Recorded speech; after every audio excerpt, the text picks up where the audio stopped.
ngo Nyambo bamuteye indanga ajya kwikurizamo ngo za Dubai ariko biri kuvugwa.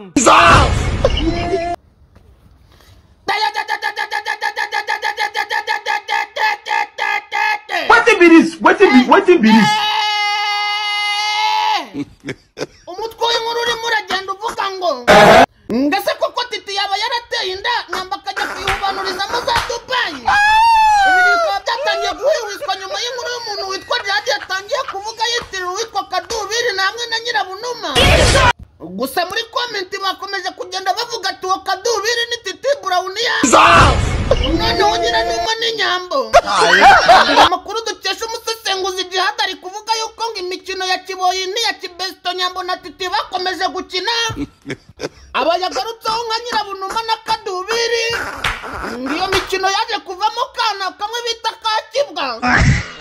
Ariko umuntu bita Nyirabunuma aka Nyambiyusi ati we Kadubiri reshiye inatwitira umubyinnyi kandi unakennye ngo yikoza mu bara bindi arangije arayiswapa.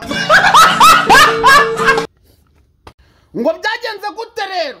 Ngo bijye gutangira uwitwa Jihad yatuzaniye inkuru ngo y'umuntu bita Kadubiri n'umuntu witwa Nyirabunuma.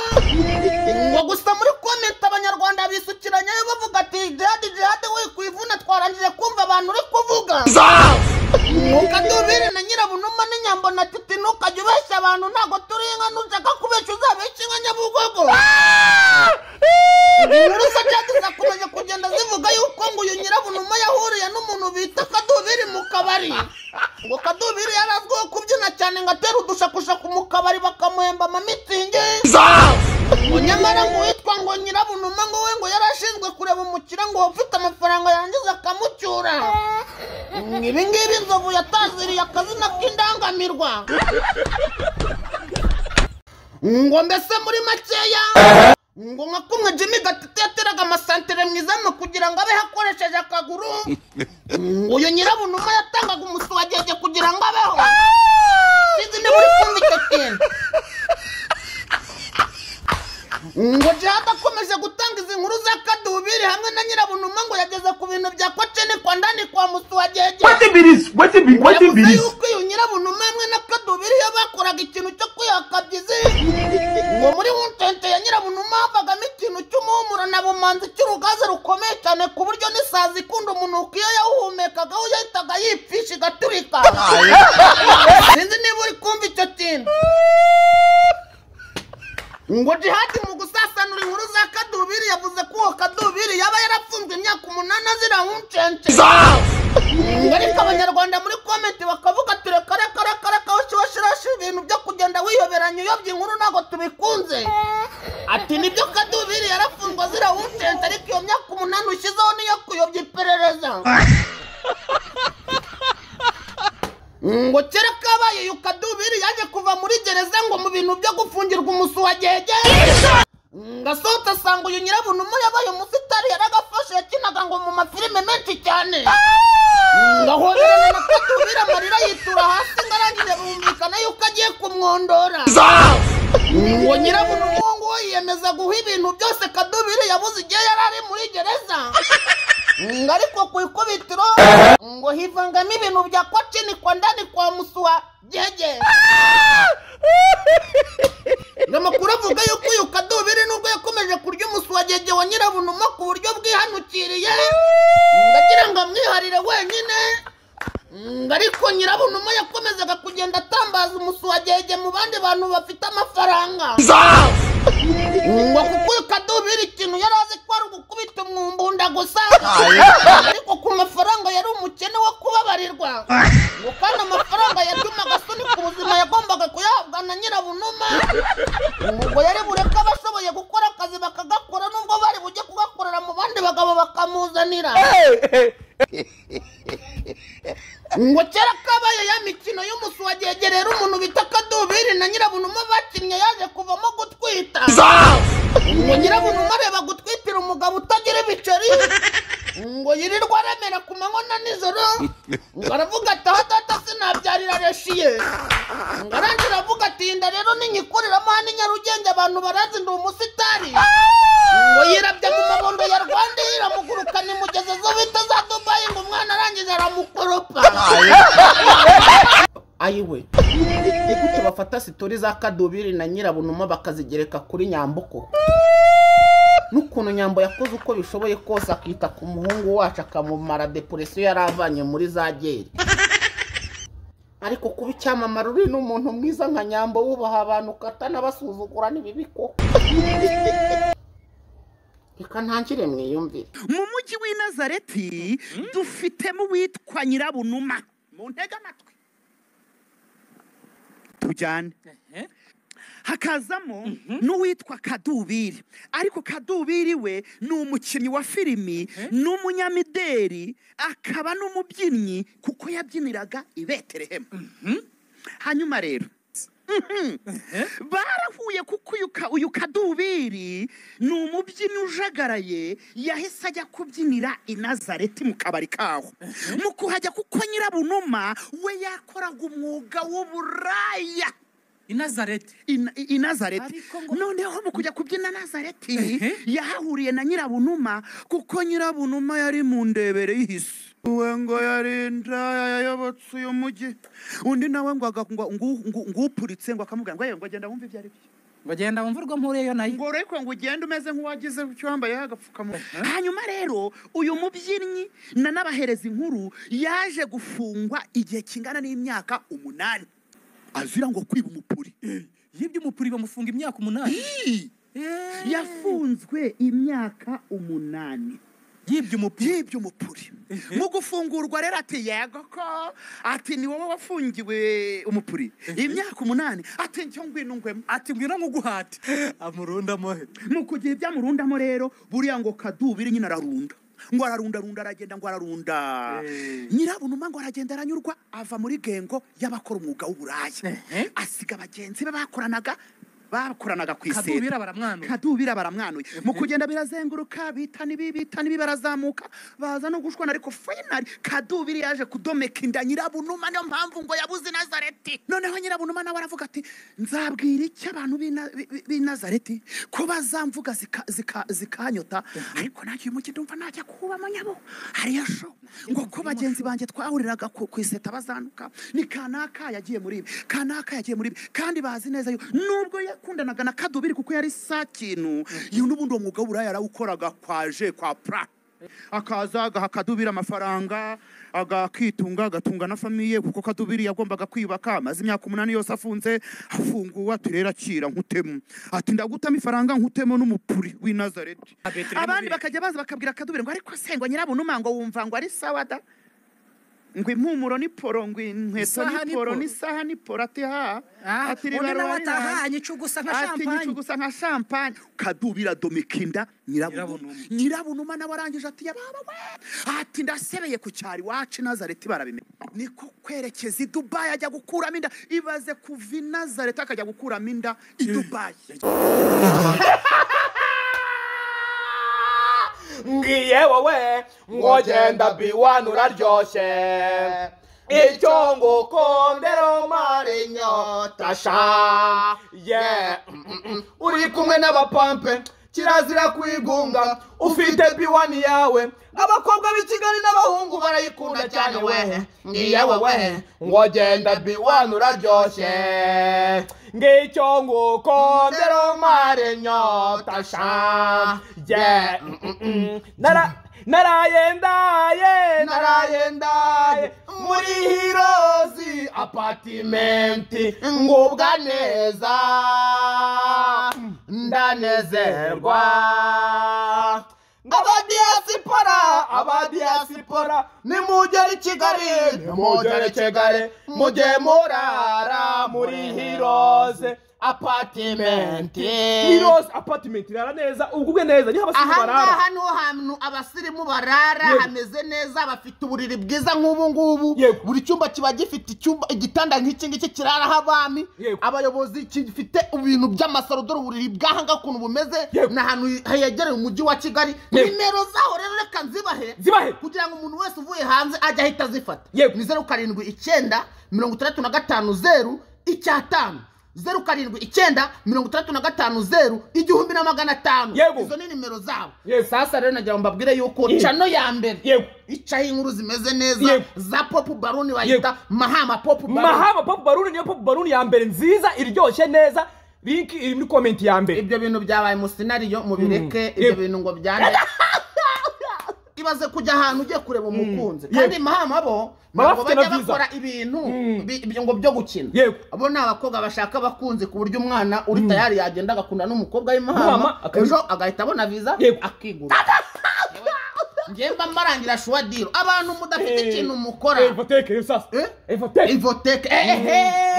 Ivoteke bagira amamashini akomeye y'abaraputopu cyangwa desktop izo zose baziguhana na garanti.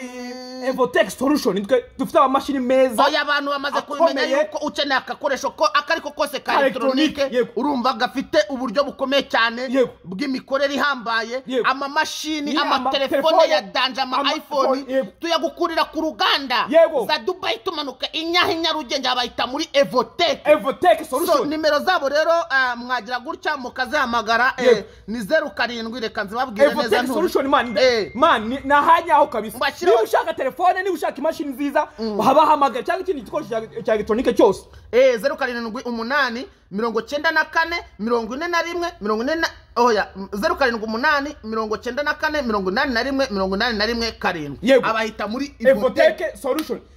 Dukora no mu mujyi dukora mu mujyi kose mushaka gusura nukuri kw'Imana. So rero wokabyara we namaze kumva inkuru z'aba bantu namaze kumva inkuru z'umuntu bita Jihadi uretse kuba narebye muri comment nkareba ibintu abanyarwanda batekereza nje ngahitamo gupfukama nkavuga ati man babarira abantu bo kuri internet kuko rimwe na rimwe ntago babazi ibyo bakora. Uti bafate umuntu nka Nyambo umeze neza umukinnyi wa filime ugezweho hano i Kigali umukinnyi wa filime ukunda abantu amakuru nikava mu bantu b'inshuti zavuga ngo Nyambo n'umuntu ukunda abantu n'umuntu wubaha abantu ngo n'umuntu ebana no kuri tele barabikubwira ngo n'umuntu w'icyitegererezo ngo buranirwa ubona kiramana cabugo ngo Nyambo we ngo ari hasi nk'umukobwa ayo nawe arabizi Nyambo sibyo Nyambo ukunda Nyambo ukamugereranya na Kadubi na wangize ukamwita izina ngo ni Nyirabunuma nako ntawe mwise Nyirabunuma.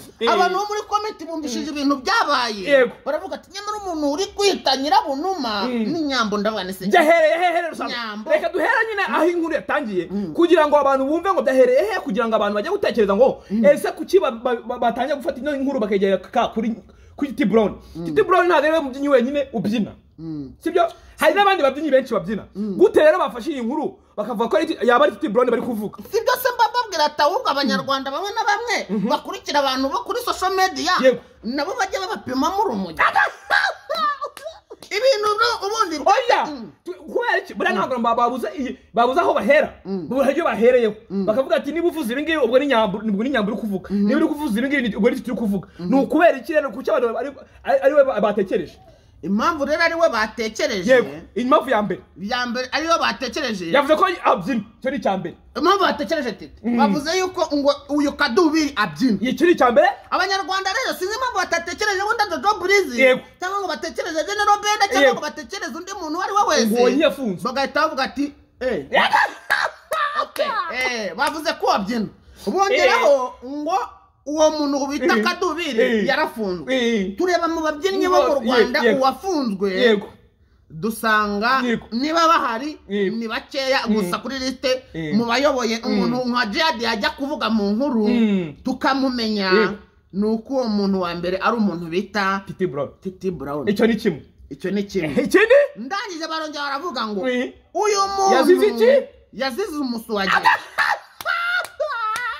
tutatuja kuri liste y'abantu bafunzwe tureba ku mubyinnyi uwafunzwe agafungwa ziri umusuwagege dusanga Jiha umuntu bitatu nubwo nyine bitari byo nubwo nyine bitari nese ubundi byari byo ariko umuntu byari bimufungishije n'umusuwagege uri nubwo baje gusanga arenga rero umuntu wafunzwe yagirizwa umusuwagege n'umuntu bita Titi ubwo dusanga kuri liste y'ababyinnyi bose bakabaye bari ku rutonde rw'ababyinnyi bakekwa titakomeje kuza ku mwanya wa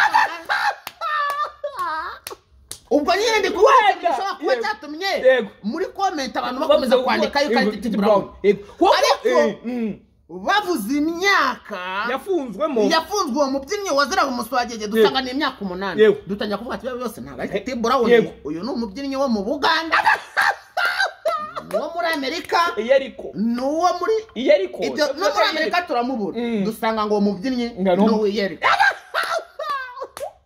none nanjye ndibaza oya si birangiriye byatumye nibaza niye mpamvu yatumye umuntu bita Jihad avuga ku mubyinnyi mu Rwanda udahari ni Yeriko ntago hakibaho se Yeriko bura cyaba bace yataye Yeriko cyabaho ariko byayise Yeriko se bayita Jericho no Jericho bayita Jericho kombo sasa rero ikintu cyo kuba ni iki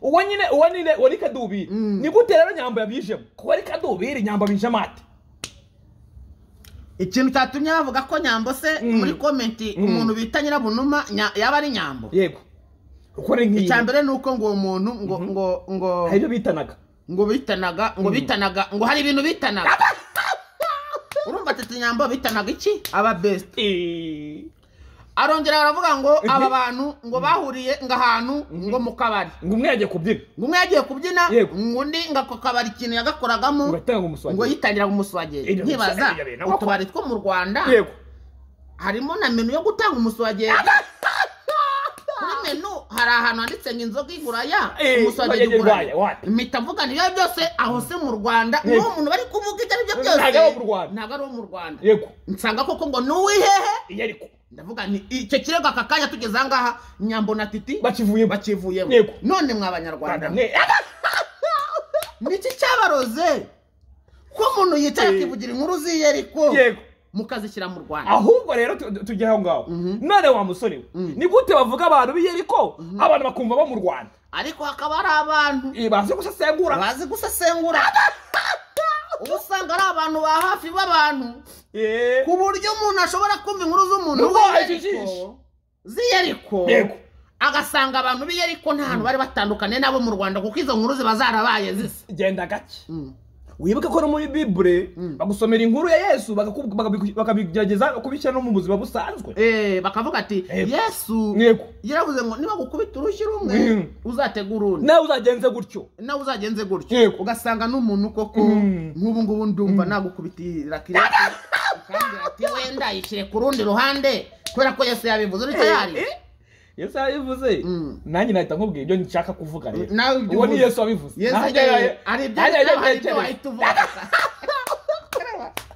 ndicara ndavuga nese muri comment ariko hari abantu bafite amakuru iyo habaye ibintu nk'ibi ngibi usanga abantu noneho batangira kuzana andi makuru mu buzima utazi ubuze ari umuntu wigeze kuvuga ati uyu muntu bita Nyambo biteriye Nyirabunuma ati Nyirabunuma yakoze buriya no muri salo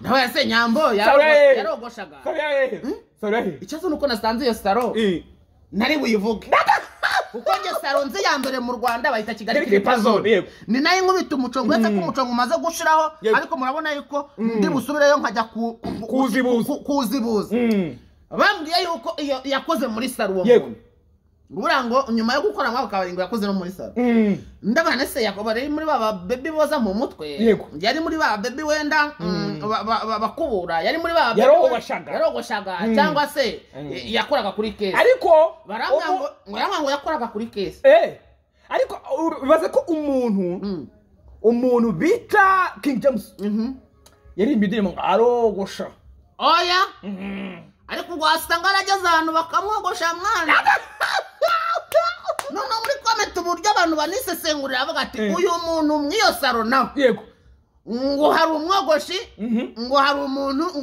ngo waje mwiyo saro ngaje mwiyo saro ngamureba neza ngaramucyura ni muri comment ayo kuki cy'abantu uwo ni Nyirabunuma ni inkuru za Nyirabunuma zigikomeje nanjye nshatse nazerekeza ibeterehemu ariko nkazivuga oya sigomba ngo tubivuge oya ni inkuru ni umuntu bita Diane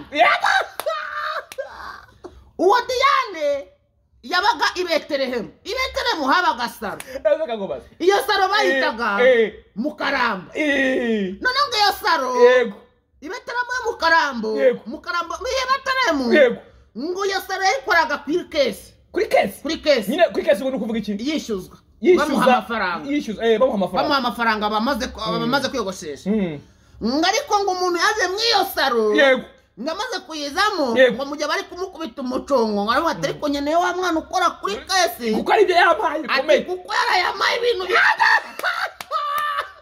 ngo umwe mwabo bogoshe yahise avuga ati yahise yibuka Ngo. uburyo Ngo. yahise yibukaga ngo yamufataga nk'umugore aravuga ngo nta kintu mfitemo hano kabe Ariko abantu babeshyira abandi ngana. Abantu babeshyira abandi. Kucyo muri comment abantu ukora kubeshyira abandi. Reka nkubwire. Njya izi nkuru ya jihad ariko uzivuga. Njye barumva ari inkuru ziri aho ngaho wenda umuntu ashaka gutera story. Babwira abana bagiye kuryama. Yego. Ariko nanone iyo mbonye kuri TikTok scroll rimwe kabiri gatatu mbona bashize amafoto y'abantu. Bishyiraho dute. Uvuga ati se aba bantu ni injiji. Ariko ubwira ni injiji. Byayo byose aba yabibwiye abantu rega buriya hari n'abantu bafite amakuru igihe cyageze ngo mufate umuntu bita Jihad nk'umusizi Jihad buriya ni umusizi buriya umusizi ni umuntu ukubwira ibintu kugira ngo ubimenye bikagufata akanya Yego. kandi nta nubwo aba akeneye kubimenye rega cyane ko aba yasize kugira ngo bimwe na bimwe mu byasize bitamukora Ukora igisonda gusiga ugasiga ubusa wasiga ubusa bukagukora ugasiga utazasiganura ugasiga ibintu utazasiganura umusizi usiga agasigara basigana Jihad rero habera umuntu wa danje arasiga ariko ntidusiganuze twese tubyumva ariko rero ikibazo yuko mvuze ngo tugahita tubyumva oya nge ndabyumva muri comment bagahita babyumva nge ndabyumva je numva ko ari nyina ari Betelehemu ari nyirabunuma nibyo mba nabyumvishije gusa nge kintu kiba kinzanye hano no gufata izina rya Nyambo hari clearinga kuko Nyambo ni umuntu twadukora akazi kamwe Nyambo ndamu ejo bundi uko wamubeshyeye nanjye bambeshyera akaba ari uza kumvugira hano Nyambo rwose izo nkuru z'Ibetelehemu muzikuremo Nyambo aritonda kadubiri ni kadubiri Nyambo reka nkubwire nyirabunuma ni nyirabunuma mubikura kuri Nyambo reka nkubwire aka kanya baramutse banamujyanye muri forensic cyangwa bakamujyana wenda nko kwa muganga basanga atarakuyemo inda bagasanga ari no se sugira ikuramo inda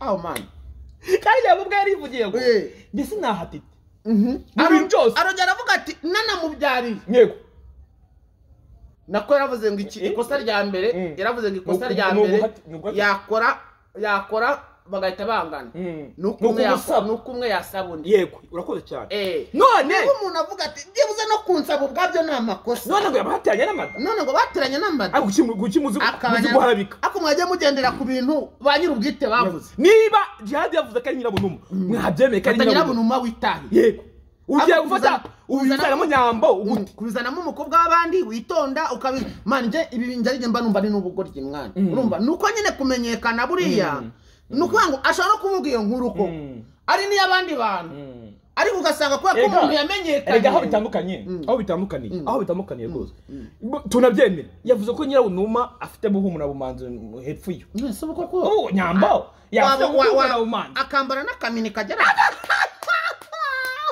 uwo muhumura bumanzi ko azajya usohoka Nyambo oya buriya Nyambo mujye mumureka mumuvane muri ibyo muri amatiku yayo umwana w'inzobe nkuriya umuhumura na bumanzi yaba ukuye cyakora wenda njyewe ukora ko hari umuntu nzi wigeze kuba besito we njyewe n'abandi banyarwanda twamutuma none tukamutuma tumubwiye ati genda udutohoreze yego niko kazi konyine ufite umenye niba afite umuhumura bumanzi kuko nanjye kuvuga ati abanyarwanda bangirira icyizere ariko nawe nti njyewe simfa kurya ibyigushije gutya njye ndavunika nkarya ibyamvunnye njye ndavuga kandi buriya nta nubwo ari kuri level yawe ni opinion yawe birumvikana nta opinion yanjye ntago ni ibintu bihari ntago Nyambo njyewe nanjye kubwira nanjye kujya mu mwanya nanjye kubwira abanyarwanda ngo bangirira icyizere ngende mbumvire nsanga byaba binsabye kwicisha bugufi ngakabya urabona nubwo nkorera abanyarwanda hari akazi ntabakorera unumye ku muntu utari kuri level yanjye ngo njye kumva ibyo ari byo ayo mafaranga yarekera kimwe kuko nyine n'abantu bakuvugaho ko bana ko kuri level yawe bakagutuma ngo uba wasubirikanya nabo ukavuga ati wapi aho yari n'abantu batunuse subazi Ababyuka mu gitondo bivugisha kuri ngewe ariko kuya ko ngewe kugira ngo mfate umwanya nitari mvuge ku muntu. Ngo views zaje. Uwo muntu abarenze. Uwo muntu abarenze niba ndi kuvuga kuri titi cyangwa kuvuga kuri nyambo. Abo bantu bararenze. Urumva? Niba mfite umwanya wo kwicara nkavuga kuri kanaka wundi uwo muntu ararenze. Yego. Utarenze sinana kuvugaho. Izina ryawe se nabandikiriye ari utarenze. Ngo bimari. Yego.